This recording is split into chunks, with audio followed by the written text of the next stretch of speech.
Di sepanjang kitab suci, kita tidak mendapati orang-orang Kristen yang bebas dari hari pencobaan ini.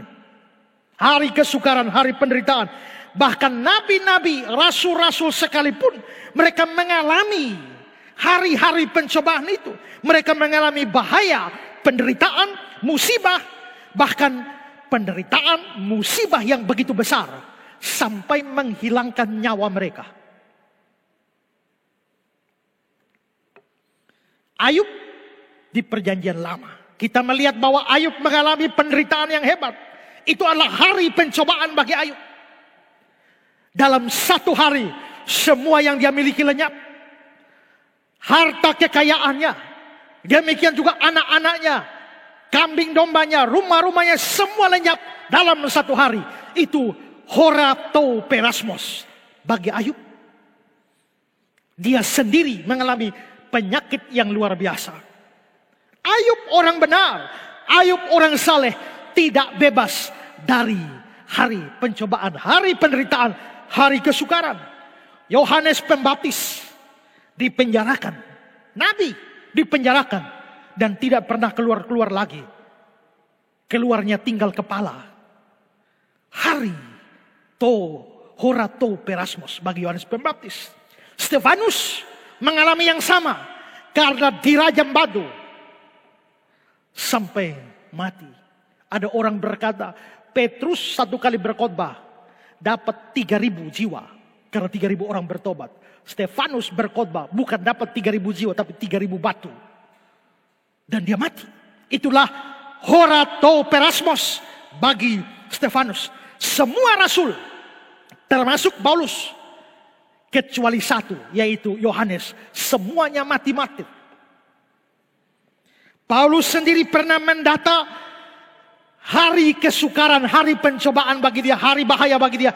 Itu bukan satu hari, tapi bahkan sepanjang hidupnya, sepanjang pelayanannya, itu merupakan hari-hari pencobaan, hari-hari bahaya, hari-hari kesukaran bagi Paulus.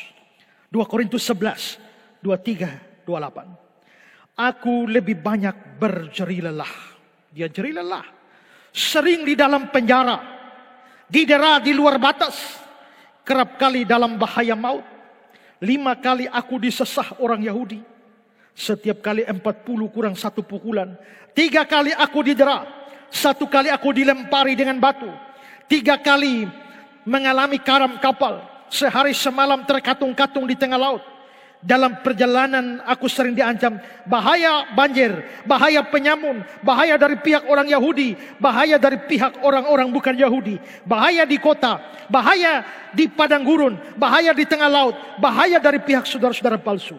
Aku banyak berjeri lelah, bekerja berat. Kerap kali aku tidak tidur, aku lapar, dahaga. Kerap kali aku berpuasa, kedinginan tanpa pakaian. Dan dengan tidak menyebut banyak hal lain lagi.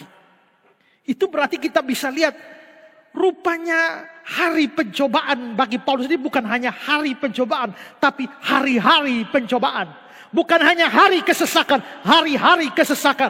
Bukan hanya hari bahaya, hari-hari bahaya. Dia mengalami hampir sepanjang masa pelayanannya. Rasul sekaliber Paulus pun tidak bebas dari hari seperti itu. Orang-orang beriman yang didaftarkan oleh penulis surat Ibrani di dalam Ibrani pasal 11. Orang-orang beriman, saksi-saksi iman tidak bebas dari hari pencobaan itu. Ibrani 11, 36 sampai 38. Ada pula yang diejek dan didera, bahkan yang dibelenggu dan dipenjarakan. Mereka dilempari, digergaji, dibunuh dengan pedang. Mereka mengembara dengan berpakaian kulit domba, kulit kambing, sambil menderita kekurangan, kesesakan dan siksaan. Dunia ini tidak layak bagi mereka. Mereka mengembara di padang gurun, di pegunungan, dalam gua-gua dan celah-celah gunung. Mereka saksi iman, tapi tidak bebas dari hari-hari pencobaan, hari-hari kesukaran, hari-hari derita. Di dalam Mazmur pasal 73, itu isinya adalah pengeluhan seorang beriman, pemazmur dalam hal ini, yang cemburu kepada nasib mujur orang fasik. Orang fasik kenapa mengalami sekian banyak hal yang mengenakan? Orang fasik kenapa tidak mengalami segala macam kesusahan manusia? Terlepas dari kecemburuan pemazmur, tapi pemazmur ini orang beriman. Dan sebagai orang beriman dia mengeluh. Mazmur 73 ayat 14. Sepanjang hari aku kena tulah. Sepanjang hari aku kena tulah. Berarti orang benar pun bisa kena tulah. Kena hukum setiap pagi. Dalam perspektif dia sedang dihukum. Padahal dia orang benar. Kita bandingkan dengan Mazmur 34 ayat 20. Kemalangan orang benar banyak. Berarti orang benar pun bisa mengalami hari kemalangan. Dan itu banyak. Berarti hari-hari kemalangan. Maka di sini kita bisa lihat dari data seluruh kitab suci. Tidak ada orang percaya. Tidak ada orang benar. Bisa bebas dari hari pencobaan. Hari kesukaran. Hari penderitaan. Karena itu. Janganlah percaya terhadap setiap ajaran. Setiap khotbah yang mengatakan asal percaya Kristus, asal beriman, maka kita tidak akan mengalami bahaya, kita tidak akan mengalami musibah, tidak akan mengalami penderitaan, termasuk tidak akan mengalami corona. Corona itu punya mata, dia hanya menyerang orang fasik, sedangkan anak-anak Tuhan tidak. Itu ajaran atau omongan orang atau pendeta tidak baca Alkitab dengan baik. Bahkan lebih gila dari itu. Ada pendeta terkenal kampanye di seluruh dunia. KKR di seluruh dunia. Memberikan jaminan bagi orang-orang Kristen tak mungkin mengalami sakit penyakit. Benny Hinn. Dia bilang begini dalam bukunya Rise and Behold. Dia bilang begini. Tidak akan ada penyakit untuk orang-orang yang percaya kepada Allah. Oh haleluya. Tidak ada penyakit untuk orang percaya kepada Allah. Berarti kalau sampai penyakit, kamu punya penyakit, kamu tidak percaya Allah. Makanya bisa dapat penyakit. Kalau sampai kamu positif corona, itu karena kamu tidak percaya Allah. Kalau kamu percaya Allah, corona tidak akan. Jangankan menyentuh engkau, dekat saja corona takut. Dalam KKR Benny Hinn di Kupang tahun 2014, 30 Mei, saya hadir dalam KKR itu. Dia berkhotbah begini.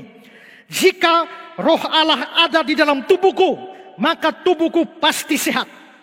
Kalau ada roh Allah, tubuh pasti sehat. Kalau sampai tubuh ada penyakit, roh Allah tidak ada di dalam.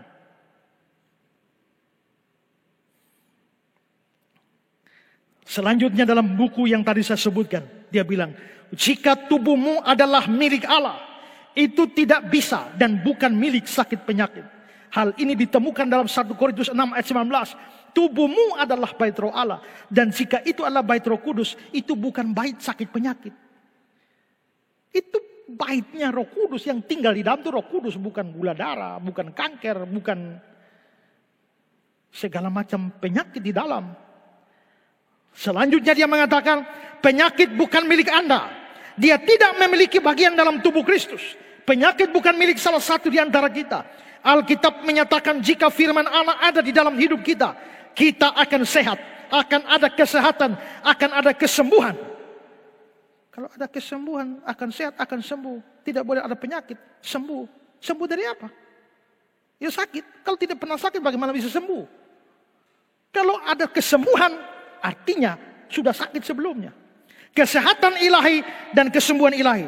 Tidak akan ada penyakit untuk orang kudus Allah. Jika Musa bisa hidup sehat, Anda juga bisa. Haleluya. Lalu Benny Hinn mengatakan lagi.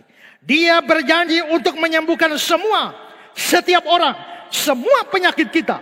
Itu berarti kita tidak akan mengalami sakit kepala. Masalah sinus, bahkan sakit gigi tidak ada. Tidak ada penyakit datang kepadamu.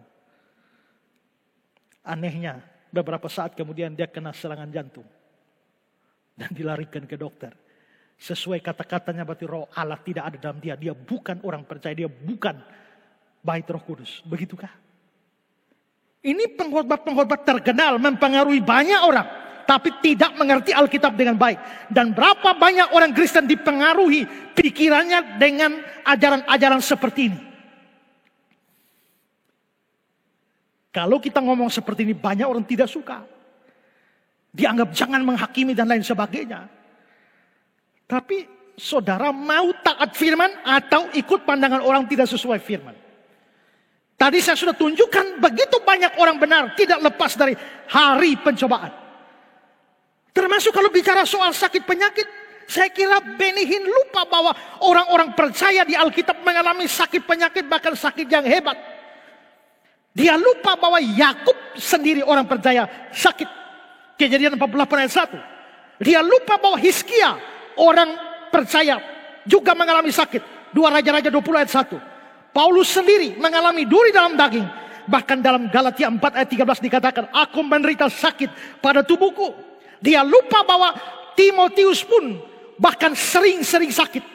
Sakit mah. Makanya Paulus bilang, aku nasihatkan jangan minum air saja tapi minum anggur. Karena berhubung pencernaanmu terganggu. Kelihatannya Timotius sakit mah. Epafroditus sakit nyaris mati. Makanya Paulus kirim dia kembali kepada jemaat Filipi. Dan dia lupa bahwa nabi besar perjanjian lama Elisa sakit bahkan sampai mati. 2 Raja-Raja 13 ayat 4. Ketika Elisa menderita sakit yang menyebabkan kematiannya. Bahkan seorang nabi besar tidak mengalami kesembuhan ilahi. Bahkan sakit sampai mati karena penyakit. Lalu apakah katakan di dalam Elisa tidak ada roh Allah? Elisa bukan orang yang percaya. Karena itu saudara, camkanlah bahwa menjadi orang percaya tidak ada jaminan bebas dari segala macam pencobaan. Dari segala macam kesukaran, penderitaan. Ingat ya, kalau kita bicara pencobaan di Alkitab itu ada 3 macam pengertian. Ya, pencobaan itu bisa berarti pencobaan dari setan, itu pengertian pertama. Kedua, pencobaan dari dalam diri kita, keinginan untuk berdosa, itu pencobaan dari dalam diri kita. Itu yang dibicarakan dalam Yakobus. Lalu yang ketiga, pencobaan itu bisa berupa kesukaran-kesukaran dan penderitaan-penderitaan. Yang kita bicarakan di sini ada yang ketiga. Bahwa orang percaya tidak bebas dari pencobaan, maksudnya dari segala macam kesukaran. Maka menjadi orang percaya itu bisa sangat menderita. Seorang pernah mengatakan kata-kata begini, Allah mempunyai satu anak yang tidak berdosa, yaitu Yesus Kristus. Tapi dia tidak mempunyai anak yang tidak pernah menderita. Semua kita, bahkan kita sudah percaya Yesus pun masih berdosa. Satu-satu tidak berdosa itu Yesus. Maka Yesus anak Allah yang sungguh-sungguh. Satu-satunya anak Allah yang tidak berdosa. Allah masih mempunyai satu anak tidak berdosa, yaitu Yesus. Tapi Allah tidak pernah punya anak yang tidak menderita. Bahkan Yesus yang tidak berdosa pun menderita. Kalau sampai kita tidak mengalami hari pencobaan seperti itu, engkau lebih hebat dari Yesus kah? Siapakah engkau? James Ramsey.